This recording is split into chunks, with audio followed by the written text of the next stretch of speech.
We'll give you more! Dahil ngayon naman, babalikan natin ang tatlong restaurants na paborito ng mag-asawang Aiza Seguera at Liza Dinyo.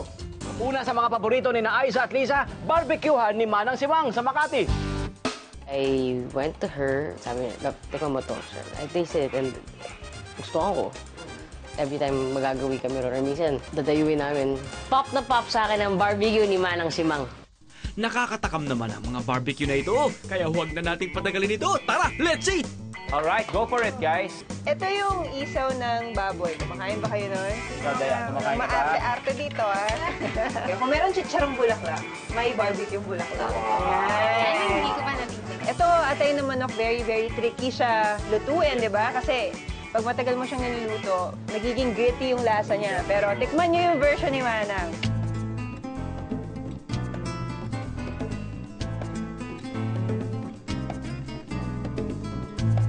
Sulit yung, yung barbecue ni Manang kasi ano siya, yung meat din niya is very tender. Saka ano siya, juicy, maganda yung portion. Tama, di ba? Yung ibang barbecue kasi maliliit. Yung spice, May kick eh, may kick. Hindi mo na kailangan ng vinegar. ako for me, that's what makes a good barbecue. Pag, something. In itself, masarap na. So na, kakamay na ako ha. Pasensya na. Sarap din yung atay. Sa lahat ng gusto ring matahimik kapag natikman ang barbecue ni Manang Simang, nagbubukas lamang siya tuwing alas 4 ng hapon dito sa number 3 Algier Street, Poblacion, Makati. Ituloy na natin ang mga pop na restos para kina Aiza at Liza. Isunod na agad natin, Beach House. Yung beach house doon din, although yun naman, nabanggit sa akin yun dahil one time sila Mr. C, Ryan Kebiab, nagkayayaan kami na kumain nga sa beach house kasama nila Ebe, Denzel, ganyan. Tapos biglang magsasara na nga. Sabi ko, bakit kaya magsasara? And then finally, when they reopened, kumain kami doon and then I liked it kasi nga, same thing, simple lang and the barbecue also so good and mura. Sir, bangus po para sa lahat. Tapos, liempo, syempre. Yes. And throw in that famous barbecue, please. And munggo. Munggo. Yung munggo nila, may tinapa. So, that it creates that saltiness. Oh, may smoky Oo, may flavor. smoky flavor.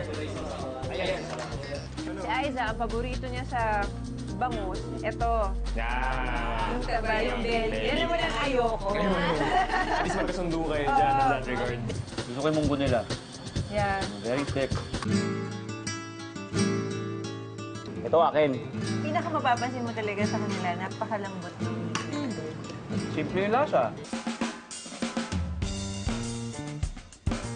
So far, iba talaga yung sarap ng lutong bahay. Yun yung binibigay ng beach house. Especially sa mga tao. Parang extension siya ng bahay mo. Diba? Kaya sa mga gustong maging feeling sikat din diyan at hindi mahuli sa kwentuhan tungkol sa legendary Beach House, matatagpuan ito sa 21 H. Ocampo Street, corner CP Garcia Avenue, Pook, Amorsolo, Barangay UP Campus, Quezon City. Heto pa ang isang resto na humahabol sa listahan, ang Angus Tapa Central. Nauna siyang kumain doon and nabalitaan ko.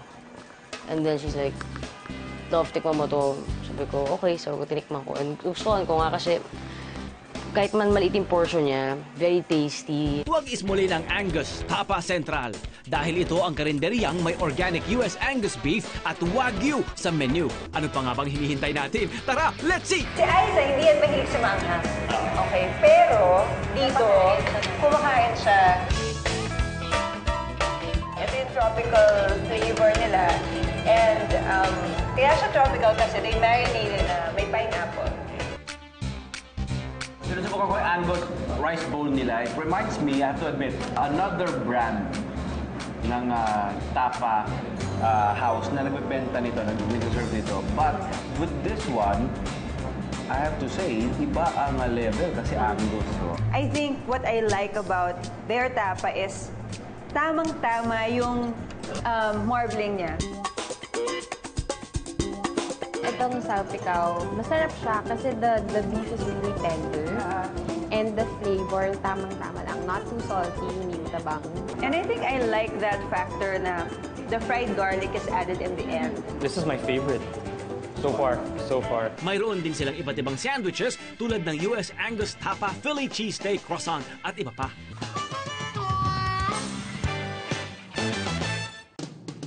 Sa lahat ng gustong matikman ang mga tapa meals ng Angus Tapa Central, matatagpuan ito sa 11th Jamboree Street, corner Kamuning Road at sa bago nilang branch sa 22 Malingap Street, Teachers Village, Quezon City. At bukas sila 24 hours a day. May pantapat silang dessert at coffee riyan. Mayroon silang frozen mango braso de Mercedes, The Dome, Classic Sans Rival, at iba-iba pang drinks.